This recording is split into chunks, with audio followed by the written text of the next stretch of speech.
चेतना मोरे इनका सवाल ऐसा है कि जो राम जन्मभूमि के बारे में सुप्रीम कोर्ट ने निर्णय दिया, वो निर्णय इस देश में फिर से राम जन्मभूमि के नाम पर कोई दंगे ना भड़के इसके लिए शायद ठीक भी था। लेकिन अभी जो गाँव-गाँव घूमकर लोग चंदा माँग रहे हैं राम जन्मभूमि के नाम पर और जो देते नहीं उनको धमकियाँ दे रहे हैं, तो उसको कैसे आप देखते हो और उसको कैसे रोका जाए? राम जन्मभूमि आंदोलन के बाद जो के बारे में जो सुप्रीम कोर्ट का निर्णय आया, तो निर्णय में ही दिखता है कि ये निर्णय देते वक़्त सभी के सभी न्यायमूर्ति बहुत दुविधा में थे। एक तरफ कहते हैं कि राम जन्मभूमि जो ढाई गई वहाँ पर, पहले जो बाबरी मस्जिद थी, ये बहुत बड़ा अपराध है। लेकिन इस अपराध के लिए सुप्रीम कोर्ट ने किसी को भी दोषी नहीं ठहराया। ये एक अपने आप में उसमें विरोधाभास है। और दूसरा जिस ढंग से उस जमीन का बँटवारा किया ही नहीं, पूरी की पूरी जमीन राम जन्मभूमि को दी गई और पैरेलली दूसरी जमीन दूसरी जगह देनी चाहिए ऐसा कहा। उस वक़्त इस देश के काफ़ी लोगों ने, मेरे जैसे काफ़ी लोगों ने ये निर्णय उचित न होने के बावजूद, चलो जाने दो एक बार की ये बात खत्म हो गई। जिसके कारण इस देश में बार-बार हिंदू-मुस्लिम झगड़े हो रहे हैं और हिंदू-मुस्लिम झगड़े हो इस ढंग का वातावरण तैयार करने का काम इस बहाने किया जा रहा है, तो ये बहाना कम से कम खत्म हो जाए। ऐसा मानकर काफ़ी लोगों ने, मेरे जैसे काफ़ी लोगों ने जिनको ये निर्णय पूरी तरह से योग्य नहीं लग रहा था, उन्होंने भी ठीक है चलो जाने दो, एक बार की कट-कट चलेगी। देश में थोड़ी शांति इसके बाद निर्माण हो। क्या है 2014 में हमने चुनाव लड़ा, यानी आज के गवर्नमेंट ने चुनाव लड़ा, बीजेपी ने, विकास के नाम पर।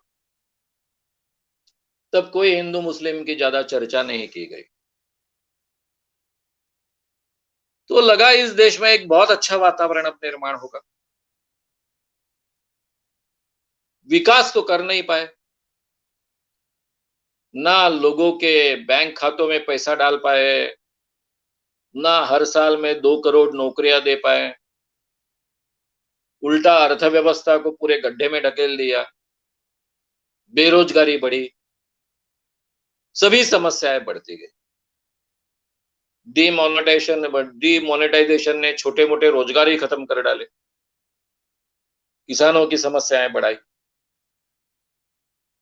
ये सब जिस दिशा में जा रहे हैं, उस दिशा में अब विकास के नाम पर तो लड़ाई नहीं कर सकते। यानी विकास के नाम पर लड़ाई करेंगे तो बिल्कुल चुनाव जीत नहीं पाएंगे क्योंकि विकास तो कर नहीं पाए, वो तो क्षमता है नहीं। फिर से उन्होंने पुराना ही डर्रा पकड़ा, जिसके आधार पर ये पार्टी बड़ी हुई, हिंदू मुस्लिम झगड़ों के आधार पर। और उसको बल देने के लिए ये सभी प्रयास चल रहे हैं। यानी इसमें राम जन्मभूमि के लिए चंदा इकट्ठा करना ये बहाना है। ये बहाने के जरिए हिंदू मुस्लिम द्वेष बढ़ाया जाए इस देश में और आगे का चुनाव सुरक्षित किया जाए, ये उसके पीछे का प्लान हो सकता है। लेकिन ये प्लान कहां तक सफल होगा? अगर इस देश में ये किसान आंदोलन इस ढंग से नहीं पनपता तो शायद ये प्लान सक्सेस हो जाता। अगर ये प्लान सक्सेस नहीं होगा तो फिर से युद्ध होगा, बड़ा युद्ध होगा चुनाव आने के बाद। चुनाव नजदीक आया कि पाकिस्तान के साथ लड़ेंगे, चीन के साथ तो लड़ नहीं सकते क्योंकि चीन के साथ लड़ने के बाद में फिर से जीत के नहीं आ सकते, क्योंकि चीन के साथ में जीत की तो कोई गुंजाइश नहीं।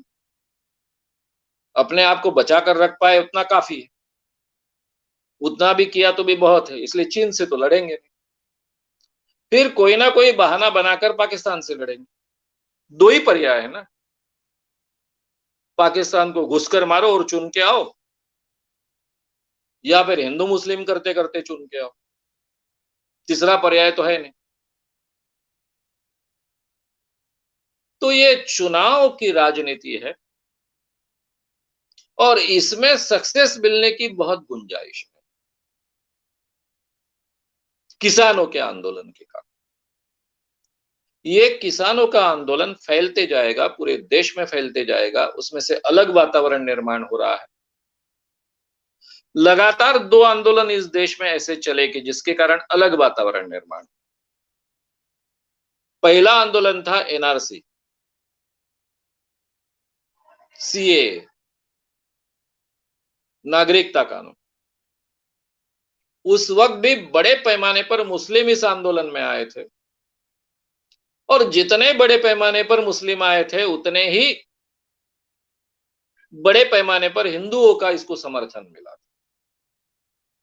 तब हिंदू मुस्लिम बैरियर इस आंदोलन के कारण काफी कम हुआ था, लेकिन फिर भी ये ज्यादा सफर करने वाला था मुस्लिमों को, इसलिए उसमें मुस्लिमों की बहुतायत थी और उस आंदोलन को उस ढंग से बदनाम करने का प्रयास कुछ हद तक सफल हुआ।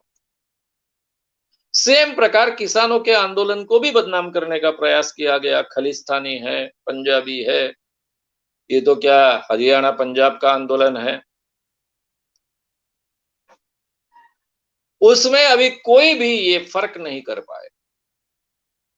इनके सभी के सभी हथकंडे असफल हुए और किसान आंदोलन में सभी धर्म, चाहे सिख हो, चाहे हिंदू हो, चाहे मुस्लिम हो, क्योंकि मुस्लिम भी किसान बड़े पैमाने पर है। किसानी में जितनी मुस्लिम आबादी है वो उनके प्रमाण के अनुसार ही है, वो भी किसानी में बड़े पैमाने पर।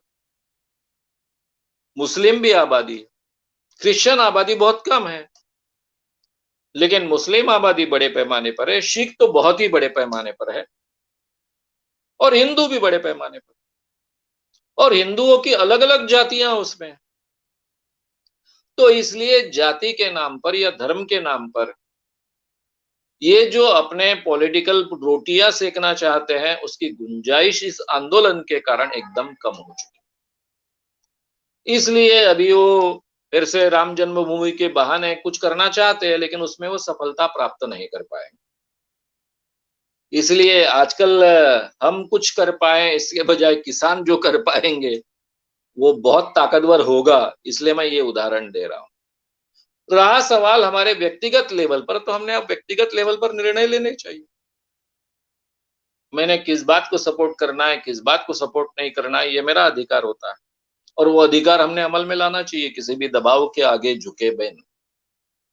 हमको अगर ये बात योग्य लगती है तो उसको सपोर्ट करना चाहिए, अगर हमको ये बात योग्य नहीं लगती है तो उसको सपोर्ट नहीं करना चाहिए। तो ये हमारा व्यक्तिगत निर्णय हो सकता है। शाम मानव चैनल को आपका समर्थन देने के लिए चैनल को जरूर सब्सक्राइब करें। चैनल के नोटिफिकेशन पाने के लिए बेल आइकन भी दबाएं।